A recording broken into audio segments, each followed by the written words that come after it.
Now let's meet the fighters. As Chris pointed out, we'll start tonight, 9 p.m. Eastern, 6 o'clock Pacific time on Showtime Championship Boxing, January 25th. 2 unbeaten fighters. One of the fighters, Arnold Kagai, 16-0, 1 draw. 10 of his victories have come by knockout. This is for a title eliminator shot, so the winner right there in line for that WBO title. Guy made his debut on ShowBox last year. He's coming off a victory on ShowBox this past August. Fortunately, cannot be here today, but in his place is his promoter. He's the president of Salida Promotions. Here is Dmitry Salida. Yeah.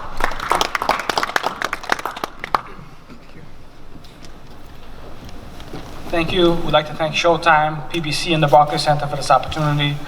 Arnold is taking this fight very seriously. He's going to be training in LA with Joe Goosen, and he's arrived at training camp today. This is a great opportunity. I know Stefan is from Philadelphia. Arnold actually made his US debut in Philly, and I know that there'll be a lot of fans from Philly supporting this great fight card. Arnold is also a pretty popular guy. He's from Odessa. There's a great community here from Brighton Beach and Sheepshead Bay of people from the Ukraine and from Russia that may be supporting him here. And again, we're very grateful for this opportunity, and we look forward to a great night and victory on January 25th. Thank you.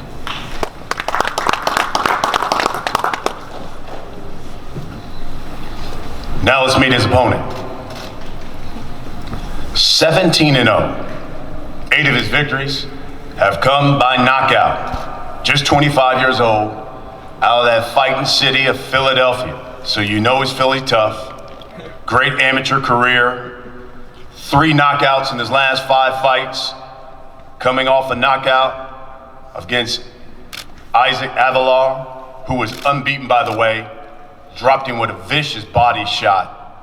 This is a kid who has power, great boxer. They call him Cool Boy Stephen Fulton.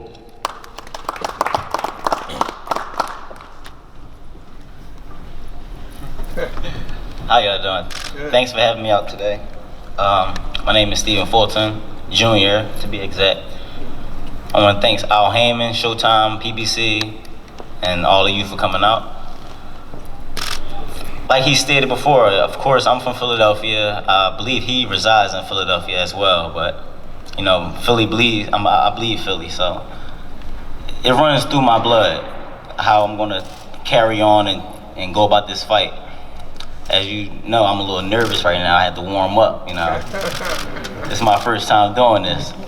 So, well, I just like to thank y'all again for having me. It's not the first undefeated fighter that I've fought, and this will be the 7th undefeated fight that I have fought and will beat. 6 of them have already fell. I don't know why these guys just keep on coming after me and keep taking a fight like they haven't learned anything yet. But y'all see January 25th, and thanks again for having me. Kids, he's knocked off 6 unbeaten fighters already. It should be one heck of an opening event. Great to get you on the platform of Showtime Championship Boxing and to open the night. And now we get to the co-main event that'll come your way on January 25th. And coming here to the podium is a man who was the former unified champ at 154 pounds. Fighting for the first time since he lost that fight to Julian Williams. It was one of this year's best fights. He returns here to Barclays Center. In fact, he made his first defense as champion here at Barclays Center. Also became the first person to stop Austin Trout right here in this building. He's quoted as saying, "I fell back, doesn't mean though I've fallen off." Here he is, Swift Jarrett Hurd.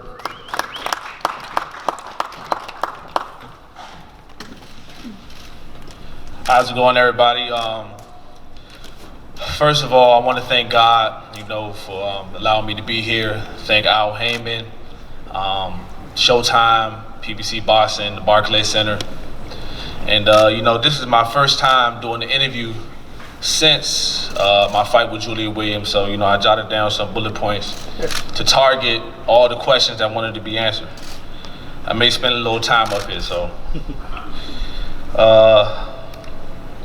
Let's start by saying, man, last time I was up here, I was an undefeated fighter. You know, going to my 5th world title fight. Defended in my hometown. And, you know, I suffered my first loss of my career, you know. It was tough for me, man, because not saying I was seeing past my opponent, but the future we had, you know, it was planning on becoming the undisputed champion in my weight class, and we had big plans for me. But not only did I lose that night, man, I also lost my trainer and I lost my gym home. It was tough for me because I was on vacation, you know, not knowing that I'm getting all these phone calls from various people thinking they're just checking on me and things like that. And it was actually when my mother called, you know, she kept calling me on vacation. You know, mom's call, you like, man, something gotta be wrong. And she hit me up and told me that, you know, did you check out this interview on social media? And I was like, nah, man, what you talking about? She was in flames. And I went on social media to check out the interview, man. It was my coach. He was bad-mouthing me, man. So he got to talking about certain things about, you know, the lifestyle I'm living and the substances I put into my body. You know, the weight loss and things I gained in between weights. He just basically went on the media, talked about all these things about me that I was not aware of. And I'm the type of guy that when you family, if it is things like that you feel about me, you bring that stuff to me, you know what I'm saying? So I came home, I had a conversation with him, and we've been together for 12 years, so it's not like it was easy for me just walking there and, you know, make a decision that no longer working with his coach. It was more of, you know, we sat down, we had a conversation, and I gave him an option. I said, you know, you can continue to work with us, man. We family, we should be able to work through this. And he made the decision that he didn't want to no longer work with me. He wasn't happy with the team I had. He wasn't happy with the staff that I was working with, so he didn't want to continue to work with me. But with that being said, you know, I was lost. I didn't know what direction to go. I didn't have a gym home. You know, trying out opportunities. We had a rematch clause set for December 14th. And I couldn't go into a fight in the condition I was in. You know, I wasn't training. I was still looking. I did find a coach at the time. And, you know, I basically, it was harder for me not to take that fight than it was ever for me to take that rematch. You know, and I like to really thank Al, because at the time, man, no talking to him, he really told me, you know, man, Jerry, you do so much for others. You're such a giving person, you're such a caring person, man. But at this time, you gotta really think about yourself, man. You can't think about what others are thinking about. You know, you can't fall into that. You gotta take a step back and really do what's best for you. And you know, the best decision for me is not to go into the rematch that way, you know, with a few months of training. And you know, but in the process, man, I also got a blessing. I got to link up with my coach, K. Karoma. You know, 12 years I've been training at home. And, you know, now he's finally given me the experience to be able to train out of town. You know, we've been training in Colorado. We've been training in different places and getting away from everything. You know, just focusing strictly on boxing. And as you can see, man, I cut the hair off. You know what I mean? Everybody saw the gold mohawk.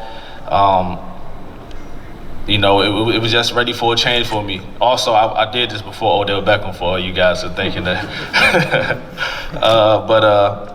Yeah, man, and you know, but the change was great for me. You know, I thought working with my previous trainer that I learned everything, you know, but at the time, not realizing working with someone else, I had so much more to learn. And now working with Kay, it's showing me that I have a lot more to grow and become a better fighter. And, you know, I can't wait till January 25th to finally get back in the ring. No, I will not be moving up to 160. I will stay at 154. I will be fighting to get my titles back. That's not to look past Francisco Santana. He's a great fighter. But I'm just looking to regain my titles and get back to the old me. So, like Brian said, man, just because I fell back, that don't mean I fell off. I just stepped back, went back to the basics to regain myself. So don't you ever forget it's still Mr. Get That Bag, yeah.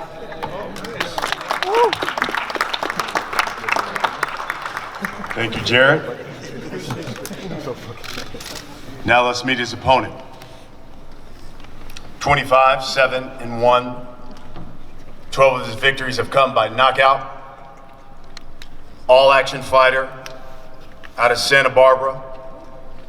Looking to bounce back, had a close decision loss to Abel Ramos in March. Has a good victory over Felix Diaz. He's faced champions like Jermell Charlo, Saddam Ali. He's known as Chia. Here is Mr. Francisco Santana.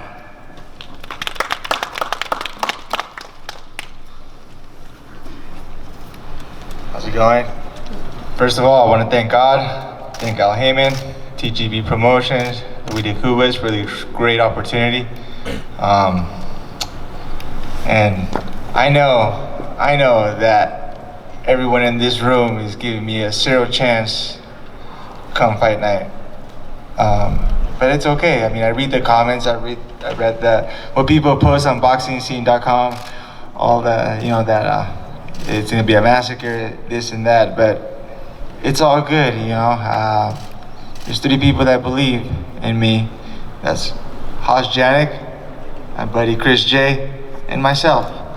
And I mean, obviously, to be able to fight a former unified world champion like Jarrett Hurd, he's a good, solid fighter, man. And I mean, this is my what I say, my Super Bowl. I gotta go out there and make the best. When somebody calls and presents an opportunity like that, you can't turn it down. So when I got the phone call, I'm like, to fight against one of the biggest names in the division, it's hard to say no. I'm like, of course I'm gonna step up to the plate, and come January 25th, I'm gonna go and prove to everybody my definition of never giving up on a dream. I've been pursuing it since I was a kid. Had some setbacks, and just I had some setbacks, I've also picked myself back up and rise to the occasion. And come January 25th, I'm gonna fight with every ounce and spirit that I have in me, and to bounce back from my last fight and go on and be a world champion hopefully soon. Thank you.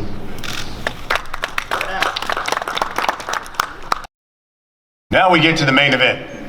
January 25th, here at Barclays Center, Brooklyn. And in the main event, you have a guy who's won his last 3 fights. He's coming off a knockout over former world champion Devin Alexander back in June. Born in the Ukraine, but now won the training mates with Leo Santa Cruz out in Cali. He says he plans to shock the world come January 25th. Here is Ivan Redkach.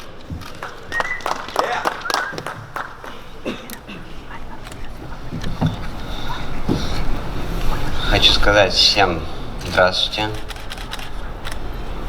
В первую очередь хочу поблагодарить свою команду мистер Al Heyman, Showtime, TGB Promotion, своих друзей, свою семью за веру в меня. I want to say good afternoon, everyone. Welcome. I want to give thanks to my team, to Al Heyman, to Showtime, and I want to thank my friends and family for the belief and the support in me that gives me the strength. Выйти в ринг в Barclays Center снова против великого бойца, как Danny Garcia. Это большая честь для меня. спасибо, что он принял вызов.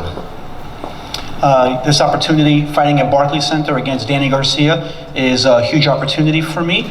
I accept the opportunity with honor, and I want to thank Danny Garcia for the opportunity. Моя воля к победе, опыт, навыки и поддержка моих фанатов сделает меня победителем на ринге. Once again, it's my friends and family that provide me the will to win. That, with the experience and the support that I have, is what I'm going to need to win this fight. Хочу обратиться к фанатам Дэнни Гарсия. Приходите 25 января. Вы увидите хороший бой и добро пожаловать в семью Ivan Redkach. I want to just speak to Danny Garcia's fans. Come out on January 25th. You're going to see some really good boxing, and welcome everyone to the Ivan Redkach family. Thank you.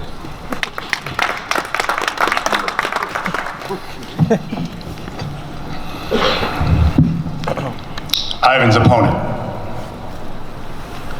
the former unified champion at 140 pounds, the former WBC welterweight champion of the world, returns to Barclays Center here for his 8th time. In fact, this place has become like his second home. He holds the record, largest crowd ever here for a boxing event. 16,533 came here to see him fight Keith Thurman.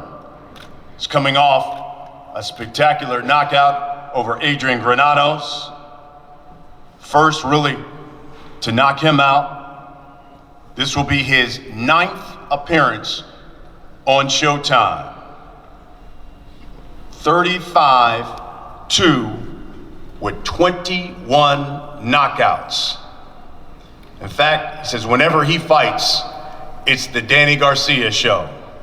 He's Danny Swift Garcia. You are wearing that jacket. What is that, velvet?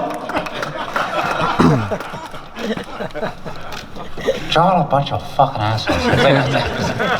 Nah, every time I get a microphone, I feel like I'm Scarface, man. No, first I want to thank Al Heyman. I want to thank Showtime. Like he says, my 9th appearance on Showtime. I didn't even know that, so thank you for the update. It's my 8th fight at the Barclays Center, so definitely thanks to the Barclays Center. Thanks Showtime. Thanks Al Heyman. Like Brian said earlier, it was 32 fights here. I fought here 8 times, so I fought here a quarter of all the fights that've been here. So you can say this is my house. And I'm happy to be back. You know, I had some great fights in here, some historic fights in here. When I walked back underneath, you know, I had my pictures on the wall.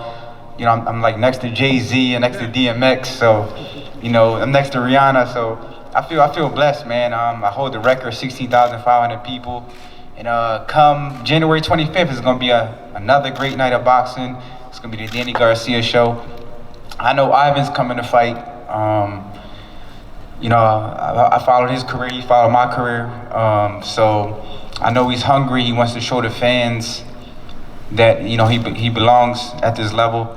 And somebody told me, you know, what he really was saying earlier, that's not what he was really saying. He said, Danny Garcia, I'm gonna try to whip your ass. That's what you was saying, right? But come January 25th, I'm gonna be ready for whatever. It's gonna be great, you know. I call him Scooter. I know him as Scooter. You know, I don't know if y'all know about that, but in Philly he was Scooter. So, you know, I'm happy to see him on this undercard. You know, he's been dedicating his life to the sport of boxing. I seen him since he was a kid. So, you know, just don't make it a short night. Give me some time to warm up. All right. And Jarrett Hurd, man, I've been seeing his journey. It's been a great journey. A loss don't mean nothing. It's how you come back. So we still here. We still here, baby. So January 25th, make sure you buy your tickets. It's gonna be a great show. Hope to see all my fans there. And expect fireworks, baby. Thank you.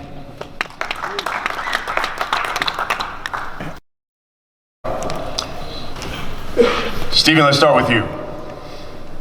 Another unbeaten opponent. Opportunity for you to fight and be first in line for a world title fight. First time on Showtime Championship Boxing. What does this opportunity mean to you? It means a lot, but I'm not a rookie, so I don't look at things like that and be like, make those nerves come out. Like certain fighters might say, I got a world title eliminator and start overthinking things. It's not normal. This is not new to me. It's normal to me. You know, I fought 6 undefeated fighters and still get things the hard way. It's not easy. Like the road I've taken is not an easy road. A lot of fighters may come out the Olympics. It's no shots. It's no shades. A lot of fighters may come out the Olympics and, you know, get an earlier shot than kids and guys like me who's been working hard their whole life. You know, this kid that they put in front of me, well, I'm not gonna say he's a kid, but he's a kid to me. This kid that he's putting in front of me is no different than any other guy I've seen walking the streets of Philadelphia. No, there's nothing much I can really say about him and his team, but that's about it. So January 25th, as you pointed out, another unbeaten fighter. You know he's coming to win as well. What should we expect here at the Barclays Center? Oh, y'all should expect a wonderful, intelligent boxing game plan. You know, he's coming to bang. He's coming to rumble. You know, he thinks he's a strong guy. He thinks he's stronger than me. He's not stronger than me. He's not smarter than me. No one in my weight class will outthink me. That's why I'm here right now. Nobody in my weight class will outthink me. Folks, that's the first fight that you'll see on January 25th. Stephen Fulton Jr. taking on Arnold Kagai. 2 unbeaten fighters, you don't want to miss it. Now let's move on to the co-main. Jarrett Hurd, Francisco Santana. Francisco, let me start with you. You heard Jarrett. Major changes. New trainer, new look, new everything. Looks to be a fighter trying to redo everything. You would think maybe an opportunity for yourself. How do you see January 25th when you step into the ring with Jarrett Hurd? He used to be known as the bully at 154. Does he still have that mystique?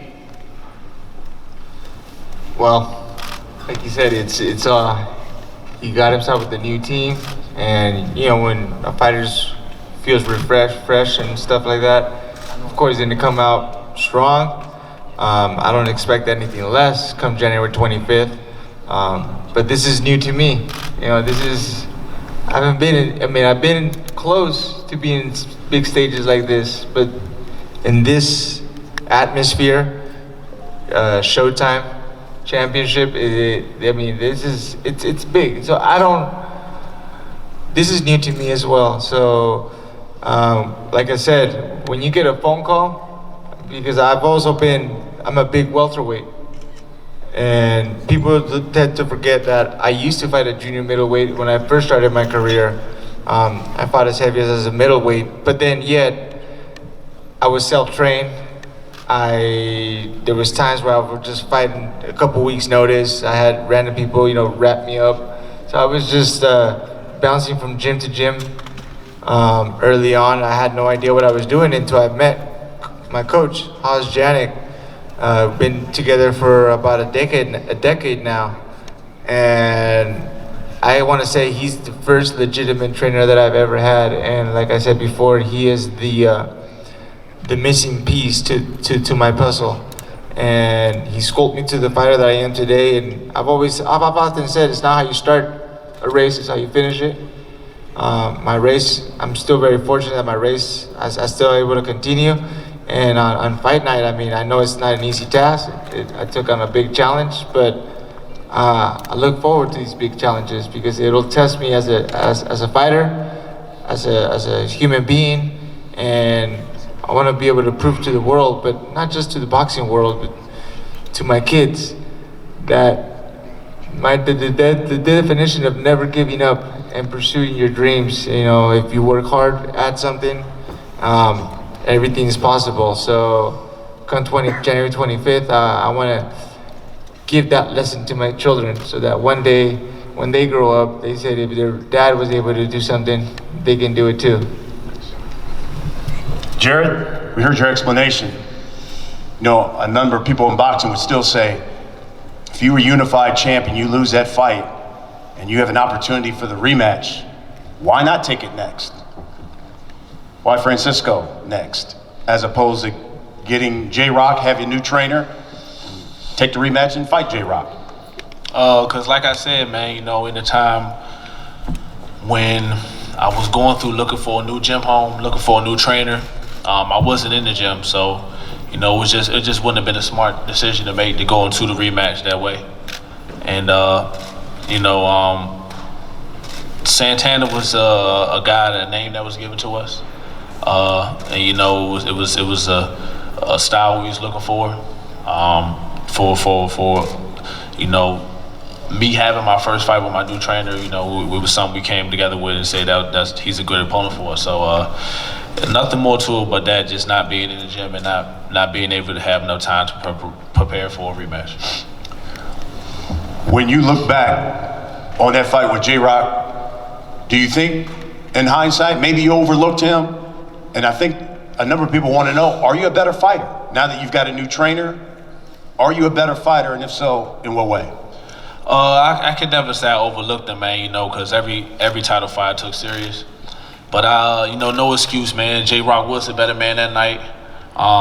You know, I could say it was a number of things when I look back at it. You know, I was fighting in my hometown. You know, the media. You know, me being knocked out my first time in my career, wanting to get it back so much. You know, it was a number of things I could really speak on, but at the end of the day, J-Rock was a better man that night. And you know, I wouldn't necessarily say I'm a better fighter mentally. You know, after that loss, you know, it opened my eyes to some things. You know, and so did K. Karoma. You know, not to knock anything my previous trainer did for me, got me to where I was at. But you know, he really opened my eyes to some things that I needed to work on. You know, small things like keeping my left hand up, you know, using my jab more, my footwork. You know, he just opened my eyes to some things like that I wasn't aware of. Francisco, even though you fought at 154 points in your career, for the most part, you have been at 147 here lately. Now you're moving up, fighting a guy who's really big for 154. And as you pointed out, a number of people are saying, whoa, boy, they're throwing you to the wolves. You said you got this trainer now, he's the piece of the puzzle. Tell us how, on January 25th, you solve that puzzle and get a victory.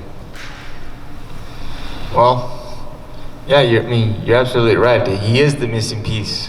And I mean, I'm not perfect. We're still working. We're still learning.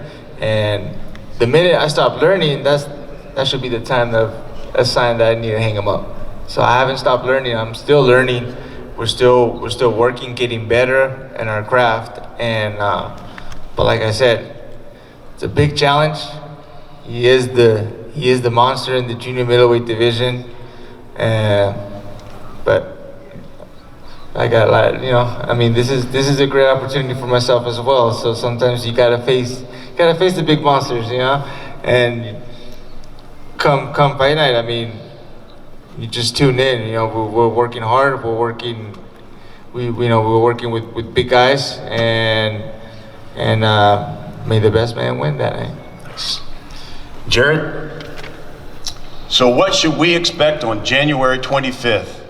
You know, you take that loss, all of a sudden, everyone's looking at Charlo, looking at Harrison, and saying, you know what, maybe they are the best at 154. It's your opportunity to send a message to this division. You say you're gonna stay there. What's the message you're sending to 154 on January 25th? Man, you know, to be honest with you, I'm not thinking about no Charlo, I'm not thinking about no Harrison. You know, we worried about Francisco Santana. You know, like I said, man, just expect, you know, as I look back at my previous fights, man, I've realized that I won those fights off pure heart, determination, just the mindset to win. You know, I just went out there and fought, let my heart out. And you know, with K, we're doing things different this time, man. We're working behind strategy and skill. So just go out to spec so that you know, I won't just go out there and win with my determination. It'll be behind the skill set. Do you, in the future, do you see yourself again as the unified champ? Oh, most definitely, man. Like, when I say I ain't thinking about Charlo Harrison, that don't mean I ain't thinking about Julie Williams. So I'm definitely coming back to get what's mine. Now we get to the main event. Ivan Redkach, Danny Garcia.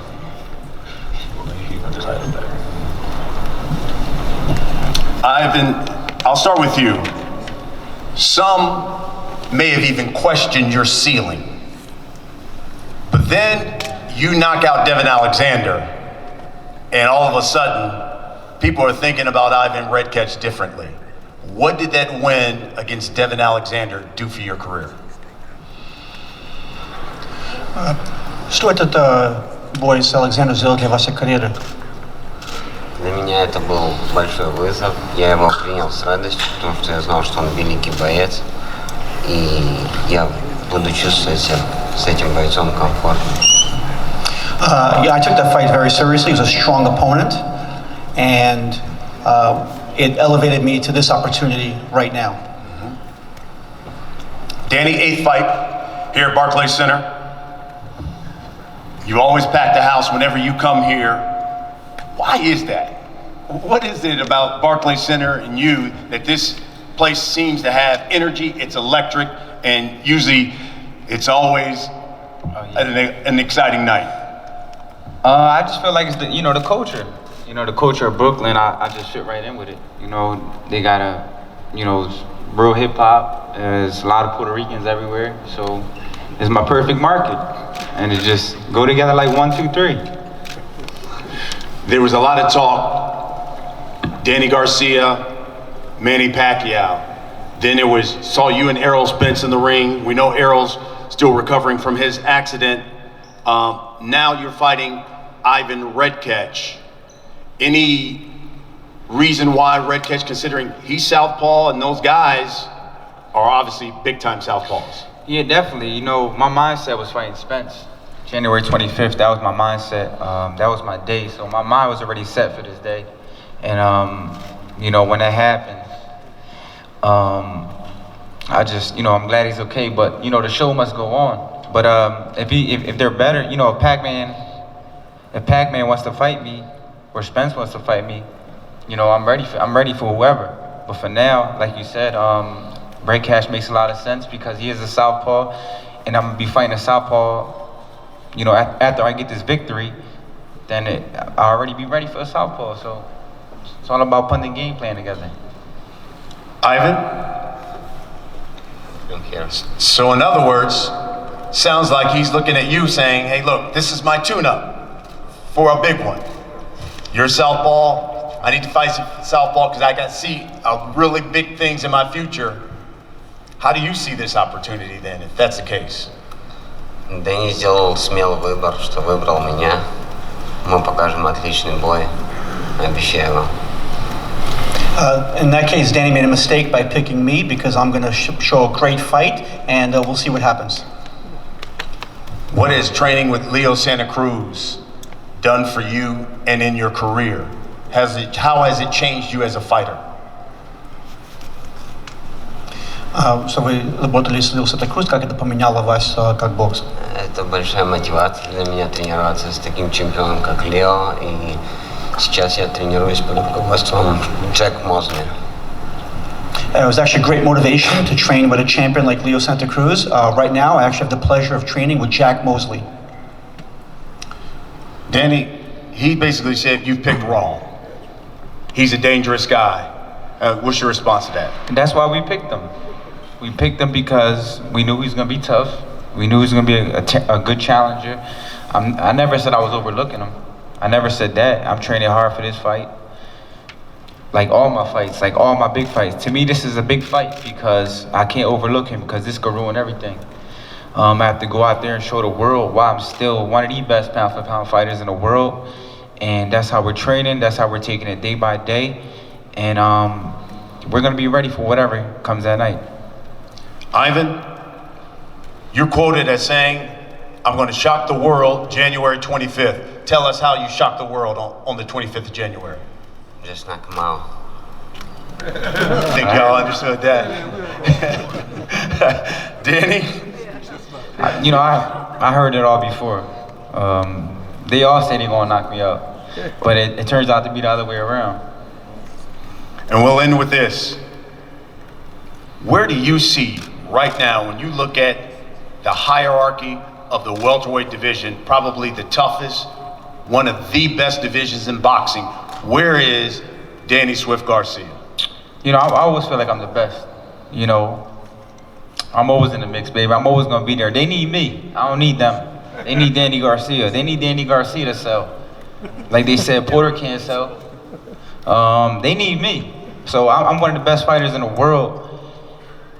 And I'm gonna be here for a while. So get used to seeing this handsome face, because I ain't going nowhere. There you have it, folks. January 25th, right here at Barclays Center. You don't want to miss it. A triple header of fights on Showtime Championship Boxing, 9 p.m. Eastern, 6 o'clock Pacific Time. Danny Garcia, Ivan Redkach in the main event. Guys, we're going to face off.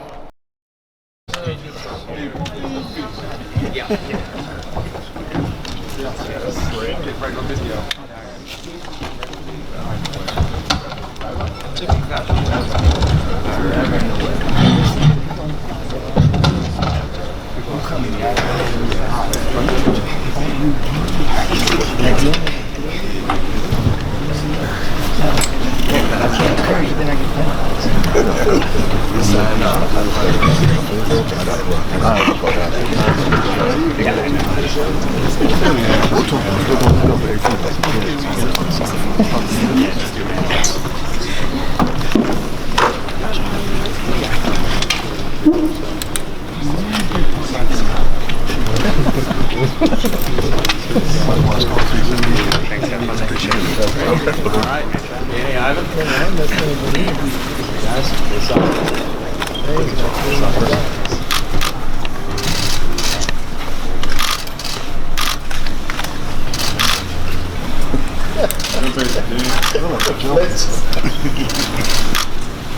All right. Down to the cameras. Like that. All right. Up for TV. Let's do a couple of these. Let's make sure that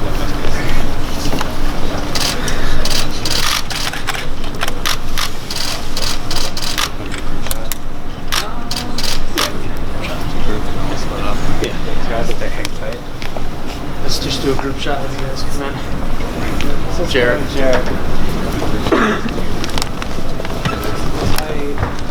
Down here first.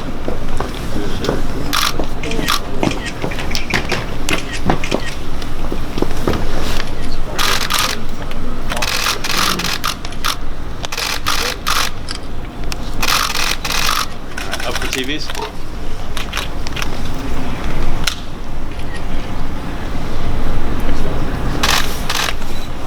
Great, thank you. All right, Danny and let's go. You're good to go. That's good, Jared. Steph, we'll have you stay for just a single shot. Yeah.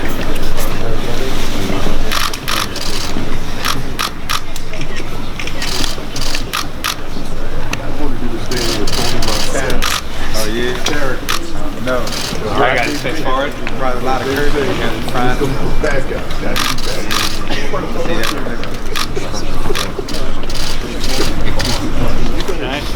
Back to these. I was about to go in. Sam, I need one of those. Yeah.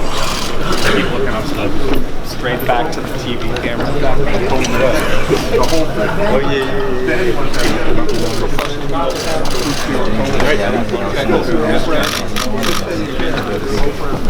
Me and the reporter gotta stand there. Nice to meet you out there. There you go. Stay And the reporter gotta stand there. Yeah. All right, it's good seeing you. Yeah, you want to do some of the glass?